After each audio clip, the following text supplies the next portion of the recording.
निकालिए। महाराज जी एक सवाल है, मैंने देखा है ज्यादातर आपके YouTube पर ये सवाल बार बार ज्यादातर लोग पूछ रहे हैं, और सवाल ऐसा है, आप दिखने में तो बहुत सुंदर है ही, लेकिन इसके अलावा आप बहुत बलवान नजर आते हैं। आपके बाइसेप, आपके ट्राइसेप, अगर आप बात भी करते हैं, आप नमस्कार कर रहे हैं, तो उसमें भी आपकी बॉडी झलकती है कि आप बहुत ज्यादा बलवान और तगड़े दिखाई देते हैं।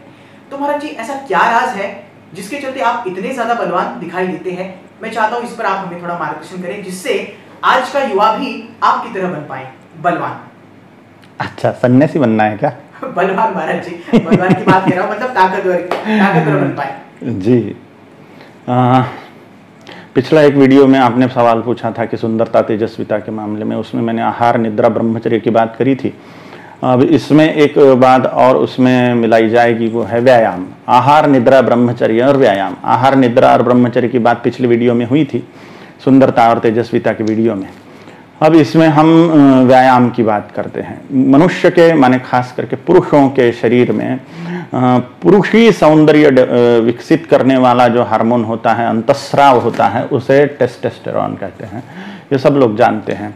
अब ये टेस्टोस्टेरोन भरपूर प्रमाण में जिसके शरीर में बनता है, उसको पौरुष सौंदर्य की प्राप्ति होती है, पुरुषों जैसे सौंदर्य की प्राप्ति होती है। जिसके शरीर में ये टेस्टोस्टेरोन कम बनता है, उसको पुरुष का शरीर प्राप्त होके भी उसके बल्ले डोले शोले जिसको बोलते हैं वो नहीं बन पाते, चेस्ट का विकास नहीं हो पाता है, डेल्टॉइड्स ट्रेपेजियस का विकास नहीं हो पाता है, तो उसके कारण वो पुरुषों जैसा बलवान और तगड़ा नहीं दिखता है। मोटा होना निराली बात है और तगड़ा होना निराली बात है। मोटा होना ये युवकों का उद्देश्य नहीं होता, युवकों का उद्देश्य होता है तगड़ा बनना। Bicep, tricep, chest, thigh, back, shoulder, collar, trapezius, ये सब चाहिए उनको सुंदर दिखने के लिए, बलवान दिखने के लिए। उसके लिए आवश्यक है टेस्टोस्टेरोन। ये टेस्टोस्टेरोन शरीर में कैसे डेवलप होता है? ये शब्द टेस्टोस्टेरोन बना है टेस्टिस शब्द से। टेस्टिस माने अंडकोश, माने वृषण। वृषण का जो स्राव होता है उसे टेस्टोस्टेरोन कहते हैं। तो ये टेस्टोस्टेरोन हम आयुर्वेद की भाषा में इसी को वीर्य या शुक्र बोलेंगे। तो एक्चुअली वीर्य अथवा शुक्र एक अनेक हार्मोन्स का मिला जुला स्वरूप होता है, लेकिन उसमें प्रधान हार्मोन टेस्टोस्टेरोन ही होता है। अगर हम वीर्य का रक्षण करते हैं तो शरीर में टेस्टोस्टेरोन बढ़ते जाएगा और सुंदरता, बलिष्ठता बढ़ते जाएगी, बलवान होते जाएगा। हमारे जितने भी घनीभूत अवयव हैं, माने ये शरीर जो है ये घनीभूत वीर्य ही है। अगर हमारे तगड़े बल्ले दिखते हैं, हड्डियां मजबूत हैं, दांत मजबूत हैं और स्किन सुंदर हैं, घने बाल हैं सर पर, तो ये टेस्टोस्टेरोन के कारण है, माने वीर्य के कारण है। अगर हमें बलवान होना है तो हमें वीर्यवान होना होगा। बलवान का एक और प्रभाव होता है, बलिष्ठता का एक और प्रभाव होता है वीरत्व। वीरत्व माने पराक्रम। ये शब्द वीर जो है ये वीर्य से ही बना है। जो जितना वीर्यवान होगा वो उतना वीर होगा, साहसी होगा, पराक्रमी होगा। उज्जड़ होने की बात नहीं कर रहा हूं मैं, फालतू डेयरिंग करने वाले की बात नहीं कर रहा हूं मैं, बात कर रहा हूं साहस की, बात कर रहा हूं पराक्रम की। उज्जड़ होना, उद्धट होना या शिष्टाचारहीन होना, अनमैनर्स होना, ये बात नहीं, ये तो दुर्गुण है। लेकिन मैं सद्गुण की बात कर रहा हूं, साहस, पराक्रम, वीरता की बात कर रहा हूं। ये वीर्य से उत्पन्न होता है। इसलिए हमें आग्रह पूर्वक, प्रयत्न पूर्वक वीर्य को बचाना ही चाहिए अगर हमें बलवान और सुंदर तगड़ा बनना है तो ये हो गई ब्रह्मचर्य की बात। हम जो कुछ खाते हैं उसका सार भाग वीर्य है। आप इसका लिटरेचर पढ़ सकते हो, अन्य बातें भी आप देख सकते हो, इस पर ब्रह्मचर्य पर बने हुए वीडियोस भी देख सकते हो। सार भाग, सार रूप में मैं ये बोल रहा हूं, शरीर का सार है वीर्य। वीर्यम वही भर्गः, भर्ग माने तेज, वीर्यम वही भर्गः, वीर्य ही तेज है और वीर्य ही मृत्यु, अकाल मृत्यु से दूर करने वाली परम दिव्य शक्ति है। ब्रह्मचर्येण तपसा देवा मृत्युमुपाघ्नत। ब्रह्मचर्य की तपस्या से देवताओं ने मृत्यु पर और बुढ़ापे पर विजय प्राप्त कर ली है। अगर हमें बुढ़ापे पर विजय पाना है, मृत्यु पर विजय पाना है, सुदीर्घ काल तक के जीवित रहना है अथवा अमर हो जाना है, तो हमें वीर्य की आराधना करनी पड़ेगी, वीर्य का संरक्षण करना पड़ेगा। हमें अगर बुढ़ापे से दूर रहना है तो वीर्य का संरक्षण करना पड़ेगा। वीर्य ही जवानी है और जवानी ही भवानी है। अगर हमें बलवान बनना है, शक्तिशाली बनना है, तो हमें वीर्य शरीर में धारण करना होगा। अगर हम कोई औषधियां खाते हैं जो ज्यादा वीर्य बनाती हैं और हम वीर्य नाश करते जाते हैं, तो वो शरीर में जमा तो हो ही नहीं रहा है, तो सुंदरता बलिष्ठता कैसे डेवलप होगी? ब्रह्मचर्य पूर्वक व्यायाम करे तो शरीर बनेगा। जो बाइसेप बन रहे हैं, चेस्ट बन रही है, सब घनीभूत वीर्य है। ये घनीभूत वीर्य है। जितना भी मांसपेशियां शरीर में बन रही हैं बलवान, ये घनीभूत वीर्य हैं। अगर वीर्य शरीर में जमा नहीं रहेगा तो घनीभूत होगा कैसे? और घनीभूत नहीं हुआ तो उसमें बलिष्ठता कहां से आएगी? उसमें जो शेप होता है पुरुष शरीर का, पुरुष के शरीर का जो ढांचा होता है, जिन जिन अवयवों से पुरुष के शरीर की सुंदरता डेवलप होती है, वो अवयव डेवलप ही नहीं होंगे वीर्य के बिना, टेस्टोस्टेरोन के बिना। इसलिए वीर्य बचाएं और रेगुलर नियम पूर्वक व्यायाम करें। सीख के व्यायाम करें। जिम जरूर जाएं, कोच जरूर लगाएं। अपने मन से ही कुछ भी मत करिए, कोच को पूछ के करिए। किस प्रकार से व्यायाम विद्या सीख लीजिए, मल्ल विद्या, ये शरीर सौष्ठव विद्या सीख लीजिए, और फिर भले 6 महीने के लिए आप कोच के साथ में रह रहे हो, फिर सीखने के बाद में खुद ही करिए, लेकिन कोच जरूर लगाइए। व्यायाम करिए, भरपूर मेहनत करिए। नायमात्मा बलहीन लभ्य, बलहीनों को यह आत्म तत्व परमात्म तत्व प्राप्त नहीं होता, इसलिए बलवान बनिए। शरीर माध्यम खलु धर्म साधनम, धर्म साधना का आदि कारण यह शरीर है, आदि कारण शरीर है। शरीर ही नहीं है तो हम क्या धर्म साधना करेंगे? शरीर नहीं है अच्छा तो भोग भी भोगे नहीं जा सकते और योग भी साधे नहीं जा सकता, इसलिए शरीर चाहिए। अगर ब्रह्मचारी सन्यासी बनना है तो भी तगड़ा शरीर चाहिए, और भोगी बनना है तो भी तगड़ा शरीर चाहिए। अगर शरीर चाहिए ही चाहिए सब प्रकार की सिद्धियों के लिए, सब प्रकार की उपलब्धियों के लिए, तो फिर क्यों ना हम शरीर की आराधना करें।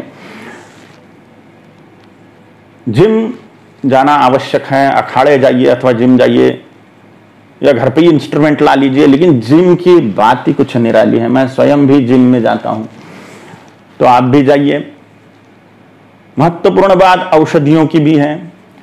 अश्वगंधा, शतावरी, सफेद मूसली, शुद्ध कांच बीज, शुद्ध ये शब्द याद रखिए। कांच बीज थोड़ा सा शोधन करना होता है उसका, इसलिए शुद्ध कांच बीज पाउडर, अश्वगंधा पाउडर, शतावरी, सफेद मूसली और शुद्ध कांच बीज, इन चारों पदार्थों का पाउडर। गोखरू पाउडर भी उसमें डाल सकते हैं, गोखरू पाउडर भी उसमें मिला सकते हैं। ये पांचों चीजें मिला लीजिए सम प्रमाण में। 1 चम्मच 2 चम्मच उसमें से लिया, उसमें पर्याप्त घी डाला, उसको भिगो लिया। खड़ी शक्कर की पाउडर, खड़ी शक्कर समझते हो आप, मिश्री, बड़े बड़े पत्थर के जैसी होती है, चमकीले, उसको कूट के पीस के उतने ही प्रमाण में उसमें खड़ी शक्कर डाल दिया, मिश्री की पाउडर डाल दिया अथवा बूरा शक्कर डाल दिया और मिला लिया और उसको चाट लिया, और ऊपर से मीठा देसी गाय का दूध पीना है, भैंस का दूध नहीं। भैंस का दूध, भैंसे के जैसे बन जाओगे। भैंसे के जैसा बनना है या नंदी के जैसा बनना है? अगर नंदी के जैसा खूबसूरत बनना है तो आपको गाय का दूध पीना होगा। भैंस का दूध पियोगे तो भैंसे के जैसे बन जाओगे। इसलिए अगर खूबसूरती चाहिए तो देसी गाय का दूध, जर्सी गाय का नहीं, हॉल्स्टीन गाय का नहीं, भैंस का नहीं, भारतीय गाय का दूध पीजिए। अब ये कहां से लाओगे वो आपकी समस्या है, ये कहां से लाओगे, कैसे जुगाड़ बिठाओगे? कुछ पाना है तो कुछ तो खोना पड़ेगा, कुछ तो कोशिश करनी पड़ेगी विशेष रूप से। तो आप ये पांचों औषधियां, अश्वगंधा, शतावरी, सफेद मूसली, कांच बीज पाउडर और गोखरू पाउडर, ये पांचों औषधियां मिला लेवे, अच्छी तरह से मिला के उसको ठीक ठाक बढ़िया मिला के उसके 2 चम्मच आप ले लीजिए 2 बार दिन में, 2-2 चम्मच सुबह शाम। उसमें घी मिलाना पर्याप्त, 25 ग्राम मिला लिया, खड़ी शक्कर डाल दी उसमें 25 ग्राम मिला ली, चाट लिया, ऊपर से मीठा दूध पीना है देसी गाय का। अद्भुत चमत्कार हो जाएगा। ब्रह्मचर्य पूर्व की औषधियों का सेवन करिए और अद्भुत बलिष्ठता, सुंदरता, बुद्धिमत्ता भी बढ़ेगी इससे, दिमाग भी बढ़ेगा। ऐसा नहीं कि पहलवान का दिमाग घुटने में होता है, ऐसे पहलवान नहीं बनोगे, बुद्धिमान पहलवान बनोगे, दिमाग वाले पहलवान बनोगे। तेजस्वी बनोगे, स्किन बहुत सुंदर हो जाएंगी इन औषधियों से। लेकिन जिनकी गर्म प्रकृति है, जिनको स्वप्न दोष होता है, जिनके पेट में गर्मी होती है, उनको मैंने उपाय पहले वो स्वास्थ्य और सुंदरता के मामले में जो वीडियो बना था उसमें बोल दिया है, 1.25 लीटर सुबह पानी पीना वगैरह, ये करिए। और जिनको स्वप्न दोष होता है, गर्म तासीर के जो लोग हैं, जिनको सर्दी नहीं होती हमेशा, वो लोग शीशम के 10 पत्ते रोज चबा के खा लेवे, ऊपर से पानी पी लेवे, तो उनका शरीर की गर्मी निकल जाएगी, उनका वीर्य की उष्णता निकल के वीर्य बलवान और शुद्ध हो जाएगा, स्वप्न दोष होना बंद हो जाएगा। ये जरूर करिए। और वीर्य धारण करते हुए, ब्रह्मचर्य का पालन करते हुए आप शरीर बनाइए। ब्रह्मचर्य पालन के लिए आवश्यक है आप अश्लील फिल्मों से दूर रहें। जिन चीजों से आपके मन में कामोत्तेजना होती है वो दूर कर दीजिए। स्किन की सुंदरता के लिए मन में भी सेक्स नहीं लाना चाहिए, जितना हो सके इसकी प्रैक्टिस करनी चाहिए। एकदम से नहीं होगा, आप प्रैक्टिस करो शुद्ध मन रखने का। सेक्स से मन को भी दूर, शरीर को तो दूर रखिए ही रखिए, मन को भी दूर रखिए सेक्स से। तो सेक्स का जितना आप सेक्स से दूर रहोगे मानसिक रीति से भी, तो आपकी स्किन बहुत सुंदर होते जाएगी, तेजस्वी होते जाएगी। जवानी में ही मुहासे क्यों आते हैं, बच्चों को या बूढ़ों को क्यों नहीं आते हैं? क्योंकि इसको मेडिकल साइंस की भाषा में एक्ने वल्गरस बोलते हैं। एक्ने वल्गरस माने क्या?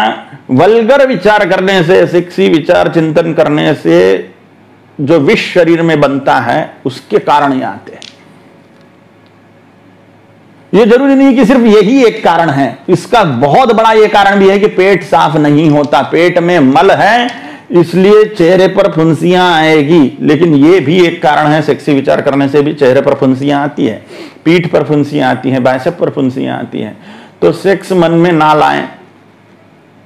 विवाह होने तक के परिपूर्ण ब्रह्मचर्य का पालन करें। विवाह होने तक के परिपूर्ण ब्रह्मचर्य का पालन करें तो आप अद्भुत तगड़े और सुंदर हो जाओगे। अब हम तो बहुत ज्यादा टाइम नहीं दे सकते जिम में, लेकिन इन नियमों को मैं पालन करता हूं तो आप देख रहे हो मैं कैसा हूं, तो मुझसे भी ज्यादा तगड़े तगड़े बन जाओगे, एकदम शानदार अद्भुत सौंदर्य संपन्न कि आपको कोई देखेगा तो देखते ही रह जाएगा, मोहित हो जाएगा आप पर जो कोई देखेगा आपको। इतना ये तपस्या का बल है ब्रह्मचर्य, व्यायाम और यह औषधियां। जिनके जीन्स अच्छे हैं, जिनके माता पिता तगड़े हैं, वो बहुत जल्दी बन जाएंगे। जिनके माता पिता तगड़े नहीं हैं उनको थोड़ा समय लगेगा, लेकिन बनोगे जरूर। करते जाओ करते जाओ, चलते जाओ, तुम मत देखो अपने पांव के छालों को। जिसने जितना दर्द सहा है उतना चैन भी पाया है, चलो बुलावा आया है, माता ने बुलाया है। जिसने जितना दर्द सहन किया है, जिम का बोलो, पढ़ाई का बोलो, ब्रह्मचर्य के लिए जिसने जितना कष्ट सहन किया है, वो उतना ज्यादा शक्तिशाली होते जाएगा। माता रानी के दरबार में ये शक्ति रूपी, ये बलिष्ठता रूपी, ये सुंदरता रूपी, ये संपत्ति रूपी माता रानी जो है वो पहाड़ी पे विराजमान है, वो ऊंचाई पर विराजमान है। आम आदमी इसको सहज में पा नहीं सकता। इसको पाने के लिए चढ़ाई का तप करना होता है। चढ़ाई का तप माने कष्ट सहना। ये कष्ट जो सहन करेगा उसी पर माता रानी की कृपा होगी। इसलिए चलते जाओ, तुम मत देखो अपने पांव के छालों को। जिसने जितना दर्द सहा है उतना चैन भी पाया है। जिसने जितना तप किया है, जिसने जितने कष्ट सहे हैं उद्देश्य के लिए, जिसने जितनी अच्छी पढ़ाई की है, जिसने जितना अच्छा जिम किया है, जिसने जितना अच्छा मेहनत की है धनी बनने के लिए, वो धनी भी बनेगा, ज्ञानी भी बनेगा, बलवान भी बनेगा, सुंदर भी बनेगा, सुकृति संपन्न बनेगा और विरक्त हो जाएगा और अनंत आनंद रूपिणी काली मां को पालेगा। ओम काली। बहुत बहुत धन्यवाद महाराज जी, आपके बहुमूल्य मार्गदर्शन की हम आशा करते हैं। आपने जो भी कोई बातें बताई हैं हम सभी उस बातों का पालन करेंगे और जरूर जरूर आपकी तरह बनने की कोशिश करेंगे। एक बार फिर से महाराज जी बहुत बहुत धन्यवाद। ओम काली। ओम काली। ओम काली।